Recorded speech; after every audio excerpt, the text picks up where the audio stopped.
Good morning, everybody. Good to see you. Man, it's good to be with you. Good to have. I'm a little sad.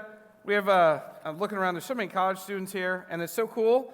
My son's in college too, but some of them are going back pretty soon. The kids, it's just like a little bittersweet. So I wish we could just keep all of you forever, and but we can't. That's illegal and kidnapping. So anyway. Speaking of college, there was this moment my freshman year of college. It was a very strange moment. I did not go to a Christian college at all in any way. And so it was in one of my classes, and we had to read some ancient literature, and we were reading the Sermon on the Mount. And the professor asked us, what did you think of it? And there was this guy in my class, and he's like, well, I didn't care for it at all. And I thought it was really weird. I was like, are you allowed to say that about the Bible? I'm not really sure. I was kind of Midwestern, so it was like, I don't think we're allowed to say that. And the professor said something really interesting. He's like, well, I'm glad. Because if you did like it, that means something's really, really wrong with you. He's like, it's like getting hit in the face with a 2x4. And I thought that was pretty interesting. And so that's basically the tone of this message. We're going to read a passage which is like getting hit in the face with a 2x4. It's not fun, but it's really important for us to stare at. This will be a very difficult passage, and in order to do it well, I want to kind of try to diffuse that as much as possible so that we get the right context for why Jesus is about to say the words he's about to say, which seem incredibly harsh, but upon further inspection, they're not. And to get into this, we need to get into the world of agrarian and plant life. And I am not that guy. I am not a botanist. I don't have a degree in plants. I don't have a green thumb. I have a lawn, sort of. And it's not even a good lawn. I think there's probably crabgrass. I don't even know what crabgrass looks like. It's just grass to me. It's greenish. My dog pees on it, whatever. The point is, but I have friends who actually are in this. One of my friends, Christina, she's on staff here. She's in charge of Next Gen. She's preaching at our Saratoga congregation today. She grew up in Oregon, and when she was growing up, one of her jobs in the summer was to go through all the apple orchards not all the apple orchards in Oregon, that would be a really big job, the apple orchards in the area where she is, and she would look for something called blight.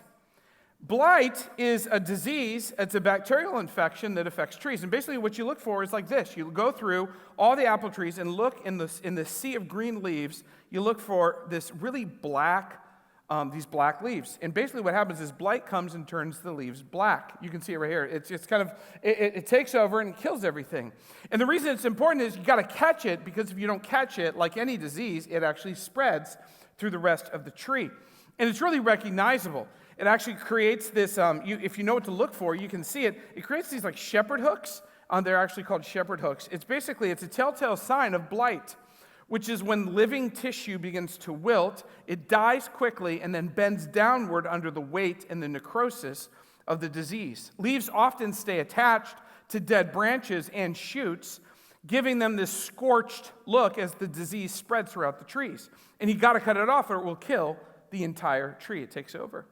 Blossoms and young shoots of an apple tree, or any tree, are especially vulnerable, and they can catch the infection early, especially when the conditions are warm and moist, which in Oregon summer would be. It was interesting, Christina was telling me, when you cut off the blighted limb, you actually have to spray it with alcohol to kill the blight, and then you have to spray your tools and spray your gloves, because it will spread. It's that deadly of a disease. It'll spread. This is another picture of the disease. You can see it's almost like this black, like virus that spreads. And if you were to cut it off, you don't just cut that off. You got to go up the tree a little bit more.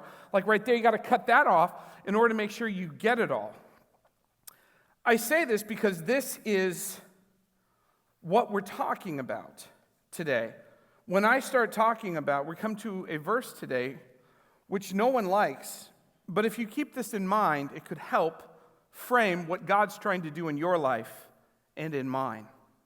So today we come to John 15, verse 2. I'm going to read it, and you're going to see what I'm talking about. Jesus says, I am the true vine. My Father is the gardener. He cuts off every branch in me that bears no fruit, while every branch that does bear fruit, he prunes so that it will be even more fruitful. This is what Jesus says. The problem is, if you're anything like me, and I know that you are, is all of us hate pruning. We hate it. Just this idea that God would come in and mess with our lives and cut out parts of our life. There's a number of reasons why we hate it. Number one, first, it kind of feels like punishment, not love. After all, if God were really loving, he'd just let us live our lives, wouldn't he? This feels like punishment, God hacking away at the limbs of our life, tormenting humans. And it goes to a deep core fear that we all have that maybe God isn't really that good. He's just after us. That is not what this is. That's why we started with the pruning and the blight. There's an ache underneath this fear, however, and I want to talk about the ache. There's an ache and a realization, if we go deep enough, that we know that we're broken. We know in our core that the idea of being whole and having parts of my life that I know are blighted removed so that I can live a healthier life, live more connected to God and others, and can have my life matter more, that resonates deeply with me. God can do this, and that's my hope. So there's an ache underneath the fear. It's interesting, there's this moment in Mark 2 where Jesus says, it's not the healthy who need a doctor, but the sick. You remember that moment? Jesus is saying, I'm here because I'm a doctor. And actually, because of that single verse, Jesus would develop a nickname, and Christians throughout the ages would call him something. Throughout the ages, they call him the great physician because of this simple verse. The idea is that God's like a surgeon. A surgeon is not cruel or mean if he cuts out cancer. That's not what he is. That's love. That's saving your life. Now, it might hurt. In fact, it might hurt a lot. There might even be an amputation necessary. But a physician does what's necessary to save the life out of love. And that's not cruelty, that's love. Secondly, there's a sense that pruning means that we lose control. This is terrible. This is terrible. We do not like to lose control. Someone once said to me, I can't imagine trusting anyone that much. To turn over your whole life like that? What if you don't get what you need? Like, what if we need something and God's not aware of it or withholds it from us on purpose? And that's a real fear. If God's going to mess with our lives, that he might mess in a way that we don't get what we need. And I understand that. But there's an ache underneath that fear as well. There's an ache that maybe we really can trust God. And I see hints of this in the people around me, in the community I'm a part of, who have been walking with God longer than I have, who are further down the road of faith and walking with Jesus, who tell me again and again with their whole lives, they say to me, Dave, you must trust Jesus. He is good and you can trust him. They scream to me, Jesus is good. Lean not on your own understanding. God's way of better is better, Dave. You can trust him. And I want so desperately to be that person. So maybe that resonates with you as well. I think about this moment very early in the story of God's people in Genesis 12 when God shows up in the life of Abraham. And this is like on page 10 of the Bible. This is super early in humans dealing with God. And God says to Abraham, go from your country, your people, your father's household to the land I will show you. Do you see how terrible that is? Hey, start driving. Where are we going? I'll tell you later. No. No. That's volitionally radical. That means you're turning over the direct. It's not Jesus take the wheel. It's worse than that. It's Jesus tell us where we're going, and I pray to God you're not taking me to Fresno. That's what's going on here. We want veto power. God, tell me where you're taking me so I can weigh in, right? That's what we want. This is not life with God. So there's a sense of losing control, and I get that. But again, the saints here in this church, the saints in my life, my mentors have always told me, no, Dave, God's way of better is better. You can trust him. In fact, you must. The third thing, and this, if I'm really honest, this might be the thing I like the least, is I know that God's pruning is going to involve pain, at the very least, disruption. I don't want that.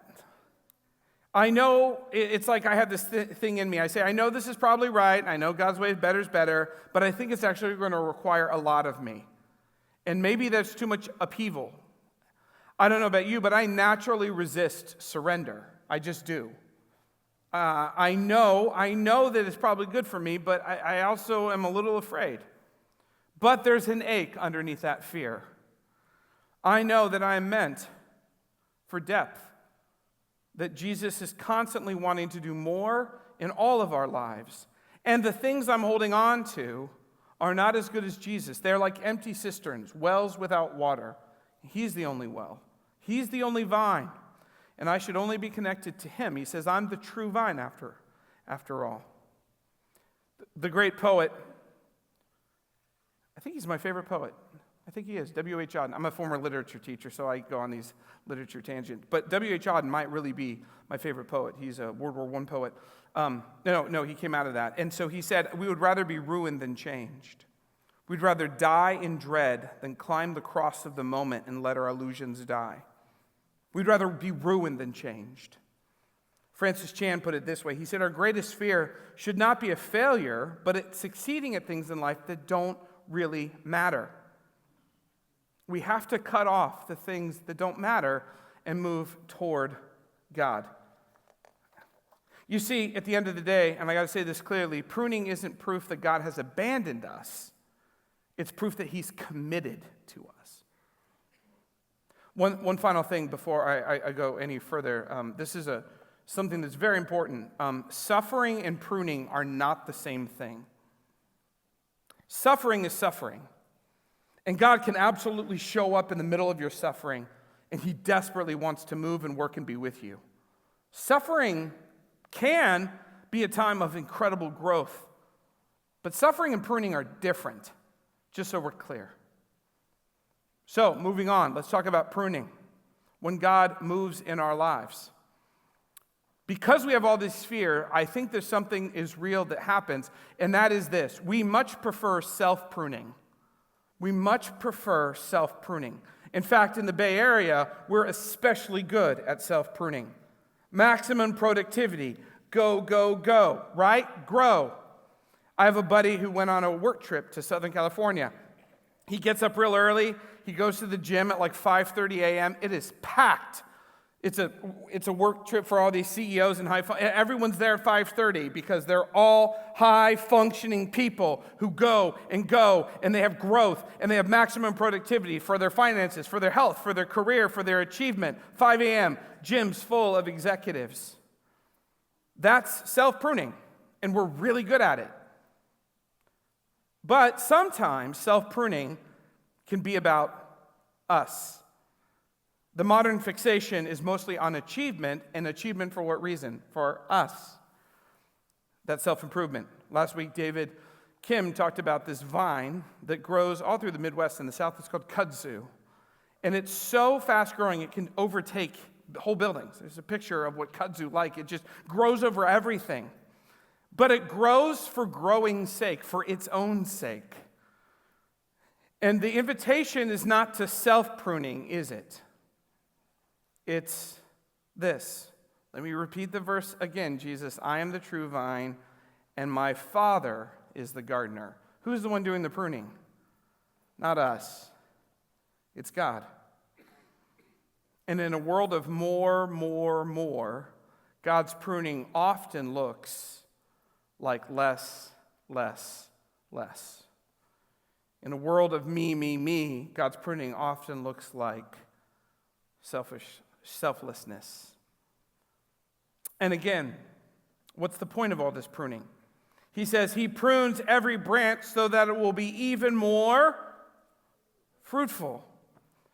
Jesus is trying to redefine what a human life success looks like. Jesus is redefining success. This is a picture of a bunch of grapes growing on a vine that will be harvested for a famous vineyard nearby.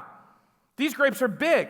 What I learned, I did a ton of stuff. I learned more about vines this week than I probably need to know. It's utterly fascinating. It really is. And there's so much in here that I just have no knowledge of. And so what's interesting is grapevines, I don't know if you know this, grapevines do not produce bundles of grapes like this naturally. If you leave a grapevine on its own, it will just grow and grow big, and its grapes will be tiny, tiny, tiny grapes. They'll be tiny grapes, like the size of like pins, like tiny, tiny grapes. Not like big, juicy grapes. They'll be little tiny grapes. They'll be tiny, tiny grapes. And they'll grow on the ground. And they grow on the ground, and then pests and animals get on them, and blight, and so they're not good. So what the vine dresser does is he picks them up, puts them on those trellises. You've seen those, right? You've gone to Napa. You've gone to Napa. You should go to Napa, but don't say it's too expensive. Come back, just go and see. It's not too far. I would say Morgan Hill actually also has wines. Morgan Hill, I guess that's wine country. We live in wine country. Morgan Hill wine. Anyway, it's really good. It's really better than Ohio wine. You know what I'm saying? I just think there might be vineyards in Ohio that's not good. Anyway, the point is, I'm from Ohio. If you don't know, that's why I make fun of it. Anyway.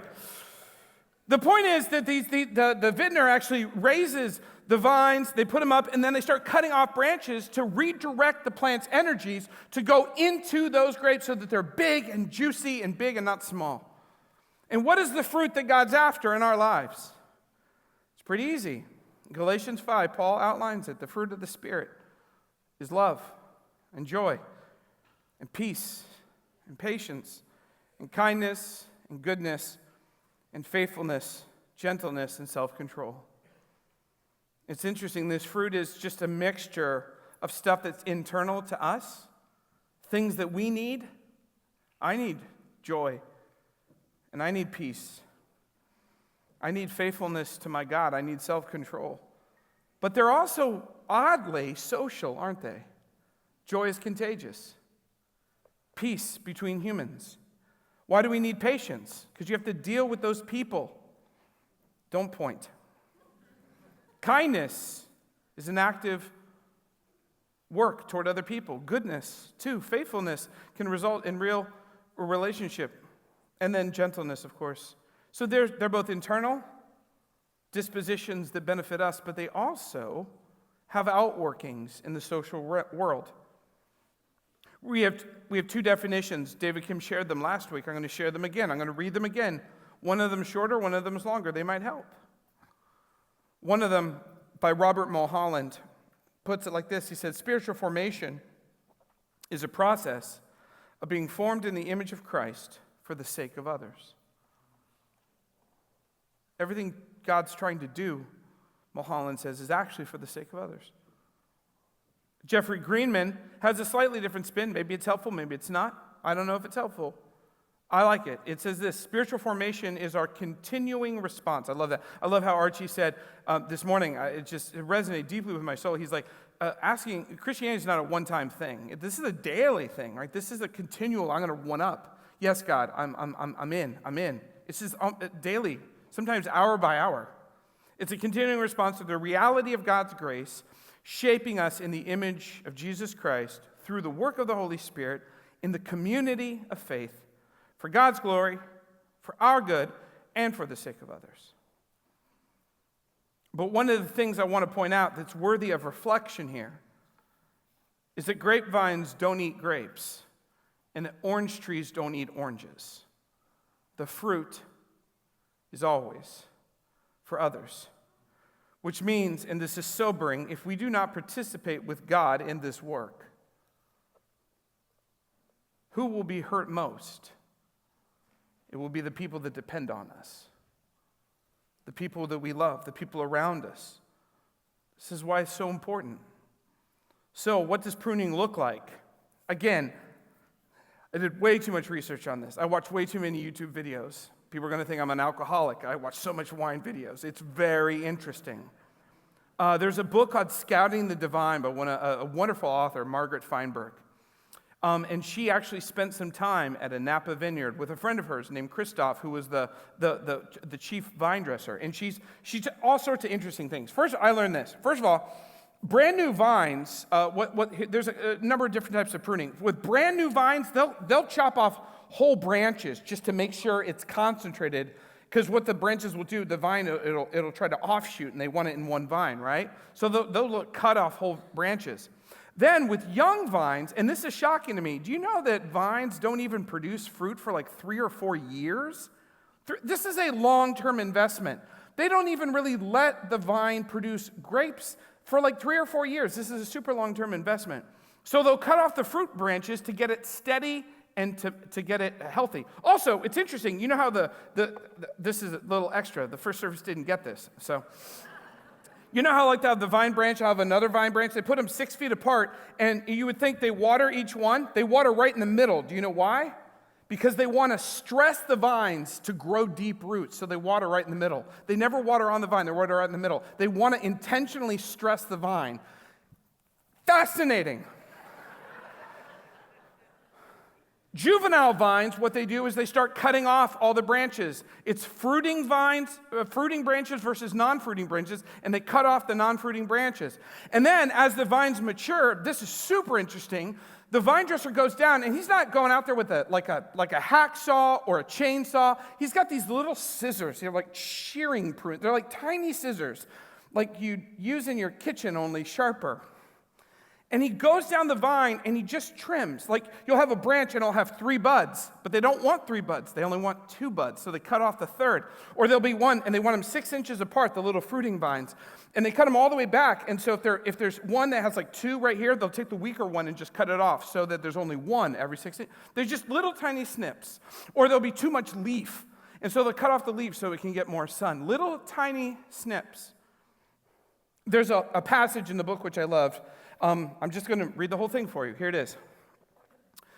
Feinberg writes in her book, what was the name of the book? I forgot about it. Oh yeah, Scouting the Divine. She says, which highlights just how intimately God is involved in our lives, I interjected, and also how God handles each of us differently, Christoph added. Christoph is the vine dresser.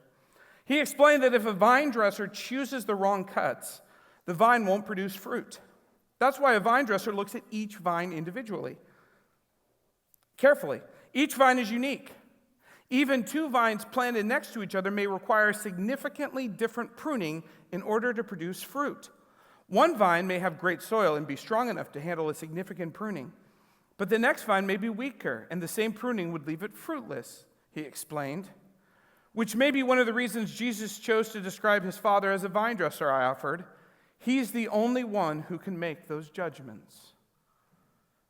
There are different types of pruning in vines. There's different types of pruning in our lives.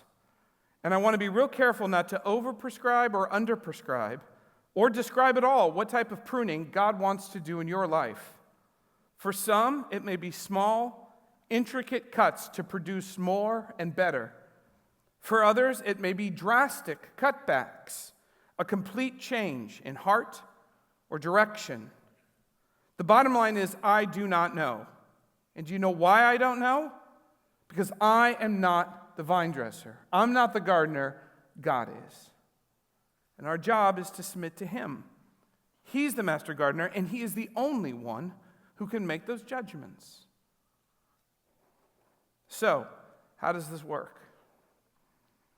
I want to introduce you to a word that I love.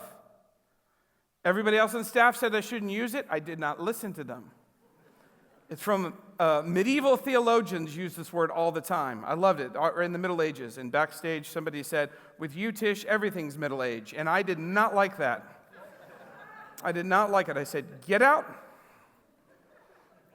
This is a word from Middle Ages, from medieval theologians. They use this word all the time. I love it. It's helpful to me. If it's not helpful, well, get rid of it. But the idea is super important. It's the word purgation. Purgation. I love this word. It means purging from your life something. It's how they talked about pruning in the Middle Ages. And they had 4 categories of what God's trying to do in our lives. I'm going to go through them. And as I go through them, let's just talk about them. And I want you to reflect on this. The first level they talked about was something called obvious sins. Actually, the term they used in the Middle Ages was gross sins, but I didn't want to use that because some of our high schoolers and middle schoolers would be like, gross, oh, that's gross. But it's not, it just means obvious sins. And they include things like murder and adultery and stealing. And I know some of you are like, sweet, I'm off fine. Finally, a category of which I am not guilty of. Let's move on to the next one. But remember how Jesus redefines murder and adultery and stealing. he redefines it as anger issues, or if you have lust, or if you covet or have greed. Dang it, right? It's like, right? This is what God is saying.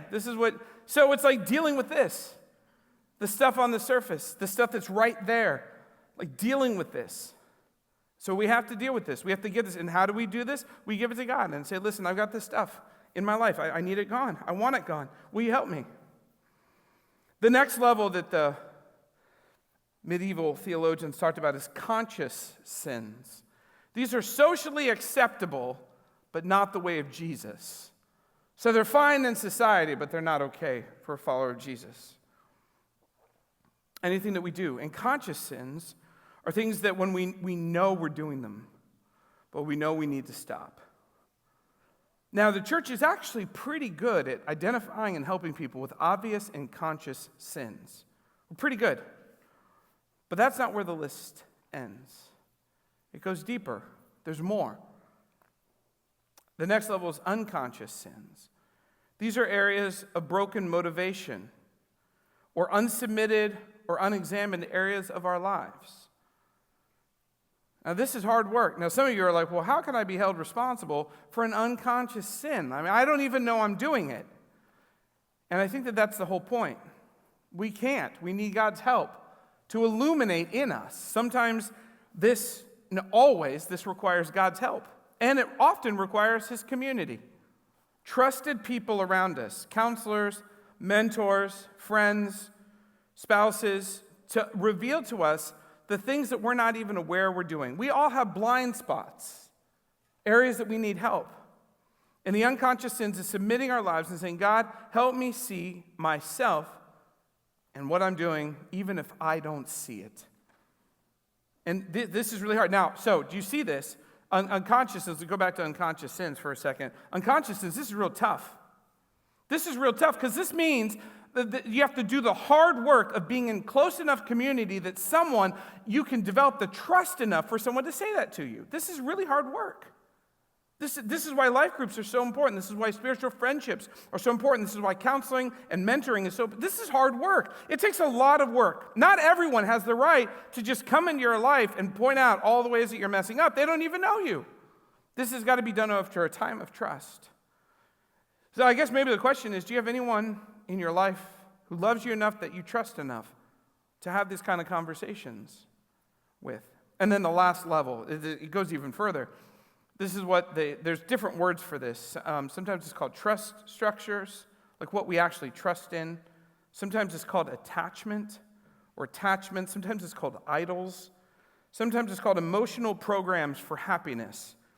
One theologian put it this way: if anything I say, I need this to live a happy life and to be okay, and it's not named Jesus.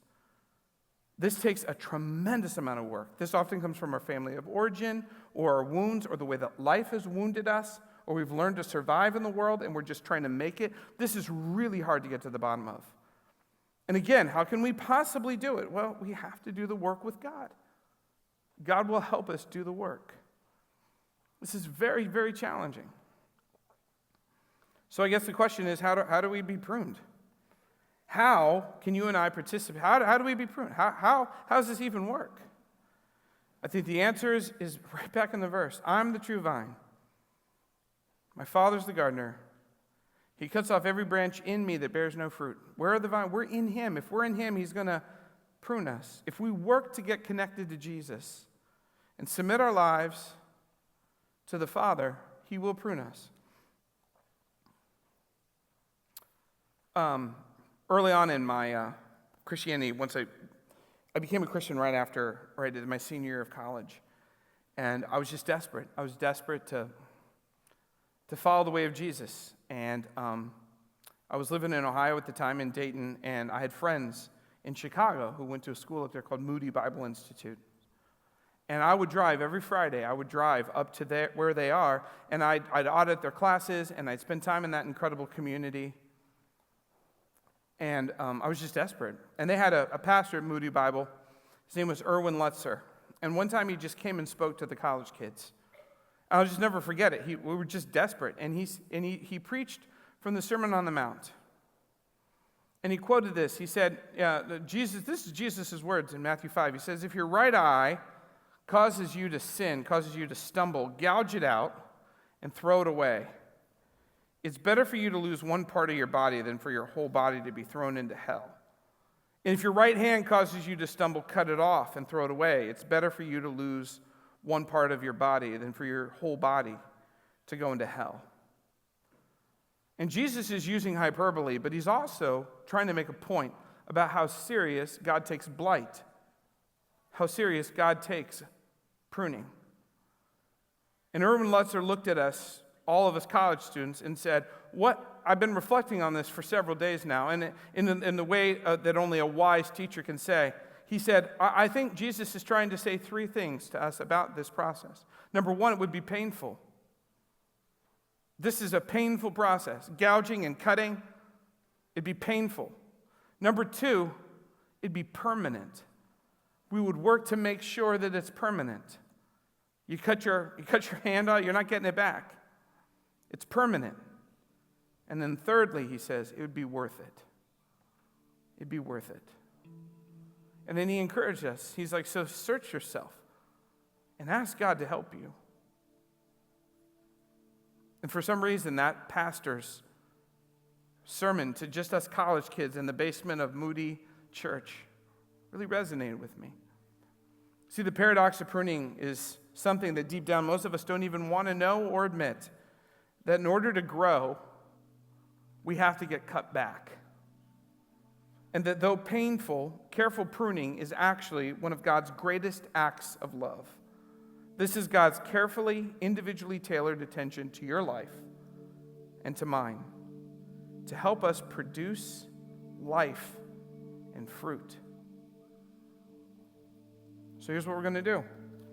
We're just going to take a few moments and reflect on a psalm of pruning, where King David, in a moment of desperation, knew he needed to be made new. He knew he needed God's pruning. And so he wrote this psalm, and it's a good prayer, and it's one for us to use now. So we're just going to take a few moments, and I want you just to pray and reflect on this.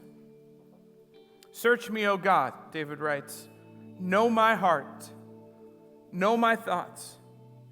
See if there's any wayward or crooked or wicked way in me, any way that's off, and lead me. Which means I submit to you. I'll follow you. Lead me in the path of everlasting life. It's a fantastic prayer.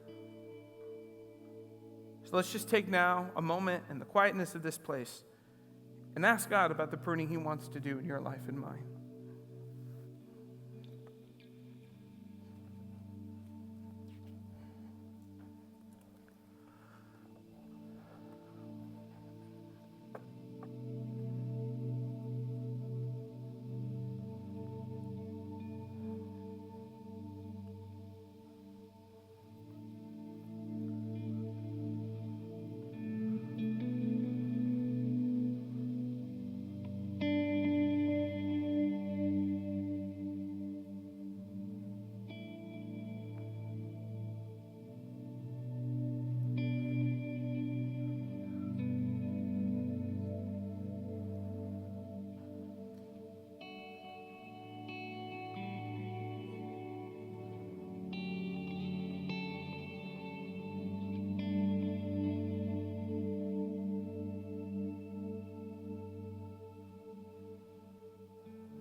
Search us, O Lord. Know our heart. Know our thoughts. Help us see our heart and see our thoughts. If there's anything off in us, any crooked, anything wicked, would you help us dig it out? Change us and lead us in the path of everlasting life.